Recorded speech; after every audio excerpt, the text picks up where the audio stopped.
मोदी ने बिलाखिर चंद्रबाबू नायडू को और इसी के साथ साथ नीतीश कुमार को अपना बना लिया।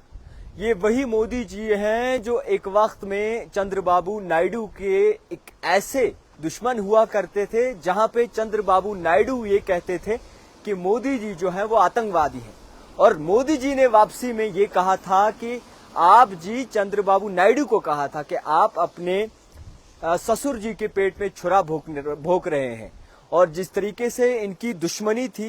वो बड़े पैमाने पे देखने को मिल रही थी, क्योंकि चंद्रबाबू नायडू की बात करें, नीतीश कुमार की बात करें, वो हमेशा अक्सरियत मांगते थे। और उसी के साथ साथ नीतीश कुमार जो हमेशा यू टर्न लेने में मशहूर होते थे और हमेशा यू टर्न बाबू इन्हें कहा जाता था और हमेशा यू टर्न लेने में जो है ये बड़े पैमाने पे मशहूर थे। बिलाखिर वो फैसला सामने आ गया जहां पे पीएम नरेंद्र मोदी ने बैठक में जब इनकी मीटिंग थी तो उस वक्त नीतीश कुमार को और चंद्रबाबू नायडू को अपने वश में कर अलायंस बना दी। ये वही मोदी जी जो है ये अलायंस के काफी बड़े दुश्मन हुआ करते थे और अलायंस को कभी भी पसंद नहीं करते थे। और जब भी अलायंस की बात होती थी तो ये इंडिया अलायंस नहीं एनडी अलायंस कहते थे। और इंडिया अलायंस जो बाकायदा तौर पर शनाख्त में लाया था वो नीतीश कुमार ने लाया था, जहां पे कांग्रेस को लाने वाले नीतीश कुमार थे और जहां पे इंडिया अलायंस का खाता खोला था। और ये वही इंडिया अलायंस है जहां पर फिर नीतीश कुमार ने पलटी मारकर जो है बीजेपी की ओर रुख कर लिया था। मगर यहां पे एक बात साबित होती है कि जनाब पावर हो तो कुछ भी हो सकता है और वक्त पे अगर आपको किसी गधे की भी जरूरत पड़े तो आप करीबन उनका सहारा भी जो है वो ले लेते हैं। मैं ये किसी पर निशाना तनकीद नहीं कर रहा, मैं ये एज पर रिपोर्ट्स बोल रहा हूं कि जो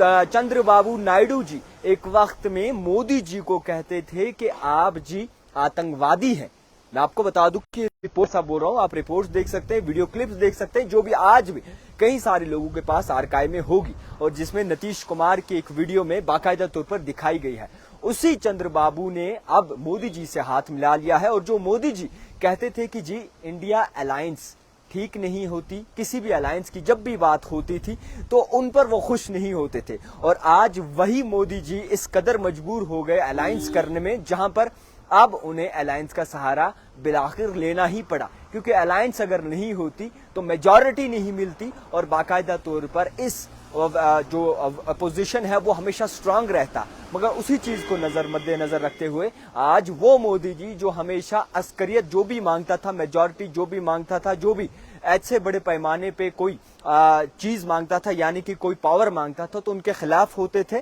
आज वही मोदी जी जो है अब अलायंस करने पे मजबूर हो गए हैं। मैं ये जरूर कहना चाहूंगा कि जिस तरीके से अगर इंडिया अलायंस की बात करें, एनडीए अलायंस की बात करें तो मोदी जी जिस तरीके से यानी कि मोदी जी का नाम बहुत बड़ा बाला हो रहा है, बीजेपी बहुत कम दिखाई दे, यानी कि बीजेपी को छोड़कर मोदी जी को ज्यादा प्रमोट किया जा रहा है। अब मैं ये बताऊंगा कि जिस तरीके से तकाजा था और योगी का कहना था कि जनाब ऐसा होगा कि अगर मोदी जी एक बार फिर से आते हैं तो पीओके को भी जो है अपना बना लेंगे। अब वो चीजें भी जो है कहीं ना कहीं सामने आ रही हैं और वहां पे भी जो है इफेक्ट बड़े पैमाने पे पड़ रहा है। मगर उस अक्सरियत से मोदी जी नहीं आ पाए जिस अक्सरियत से उनका तकाजा था और बाकायदा तौर पर उन्होंने सोचा था, क्योंकि इस बार जो नारा था वो 400 के पार, कभी 300 के पार। और इसी तरीके से मैं आपको ये भी कहना चाहूंगा कि जिस तरीके से पूरा इस वक्त माजरा बना हुआ है, कहीं ना कहीं एक दूसरे को तनकीद का निशाना बड़े पैमाने पे बनाया जा रहा है। और जहां पे राहुल गांधी एक हिसाब से 295 कहते थे कि वो 295 सिद्धू मूसेवाले का जो गाना है उसे रिपीट करते थे, मगर उस अक्सरियत से जो है कांग्रेस भी नहीं आ पाई। और जहां पे पीएम नरेंद्र मोदी की बात करें, अब ये तय हो गया है कि 8 तारीख को वो जो है वो बाकायदा तौर पर ओथ लेने वाले हैं और एक बार फिर से जो है उस पद पर चढ़ने वाले हैं जिस पद पर वो फाइज थे। मैं ये बताना चाहूंगा कि जिस तरीके से अगर आप बात करें, कुल मिला के बात ये हुई कि यूटर्न बाबू जिसे कहा जाता है वो यूटर्न बाबू भी इस बार जो है कहीं ना कहीं यूटर्न मारने में नाकाम रहे हैं और यूटर्न बाबू ने यूटर्न नहीं मारा इस बार। और जिस तरीके से चंद्रबाबू बोले या फिर बाबूजी जो हमेशा अपनी बातों से बाबूजी कहलाते थे, चंद्रबाबू जो हो और इसी के साथ साथ चंद्रबाबू नायडू जी, मैं ये कहूंगा, जो एक जमाने में 10 साल पहले की बात करें, 2019 की बात करें, तो कहीं न कहीं बड़े पैमाने पे एक हिसाब ऐसा बनता था कि चंद्रबाबू नायडू जी जो है एक सीधी धमकी जो है मोदी जी को देते थे और मोदी जी के खिलाफ जो है वो बयानबाजी करते थे। वही चंद्रबाबू नायडू जो है आज मोदी जी के चहीते हो गए हैं और इसी तरीके से मोदी जी के साथ अलायंस करने में भी आमादा हो गए हैं। और चंद्रबाबू नायडू को इतनी जल्दी है कि वो प्रेस कॉन्फ्रेंस में हो या फिर उनकी मीटिंग में हो तो साफ तौर पर कहने लगे कि जनाब आप जल्दी कीजिए। मैं ये कहूंगा कि जिस तरीके से, मैं ये फिर से दोहराना चाहूंगा कि हिसाब बदल गया, निजाम बदल गया और इसी तरीके से जो है जो कौम चाहती थी, जो हिसाब था वो भी बदल गया। मगर यहाँ पे एक बात जरूर निकल के सामने आती है कि अगर आप कुछ भी करें, मजहब पे सियासत नहीं कर सकते और मजहब पे सियासत कभी हो भी नहीं सकती, क्योंकि राम मंदिर जिस तरीके से बनाया गया था अयोध्या में,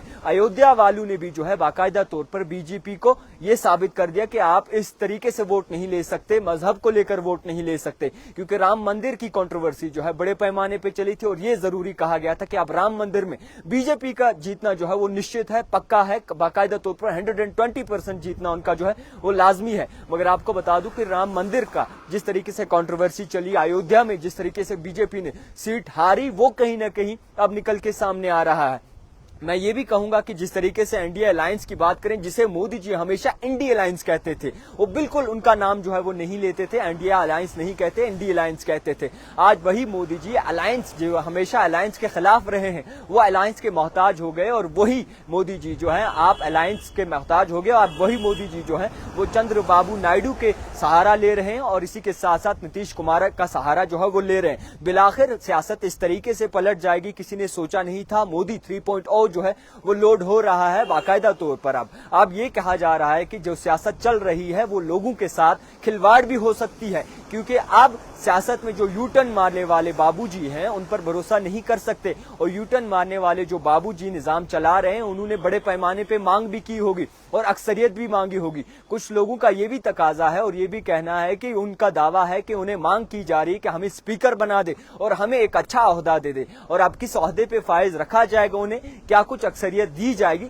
वो देखने वाली बात होगी। मगर जिस तरीके से नायडू जी और इसी के साथ साथ जो है बाकायदा तौर पर जो है सरकार बनाई है उन्होंने अलायंस में, वो जरूर ये सोच रहे होंगे कि आखिरकार हुआ क्या है। मगर मैं ये भी जरूर कहना चाहूंगा कि पूरा मसला जो है इस बार पूरा यूटर्न मार रहा है, क्योंकि कई सारी चीजें जो है वो अब डिपेंड करने वाली थी बाबूजी पर और नीतीश कुमार पे, जिन्होंने अब हाथ मिला लिया है मोदी जी से और मोदी जी 3.0 जो है वो लोड हो रहा है। तो फिलहाल आप किस नजरिए से देखते हैं? देखते रहिए द टाइपराइटर जावेद खान के साथ।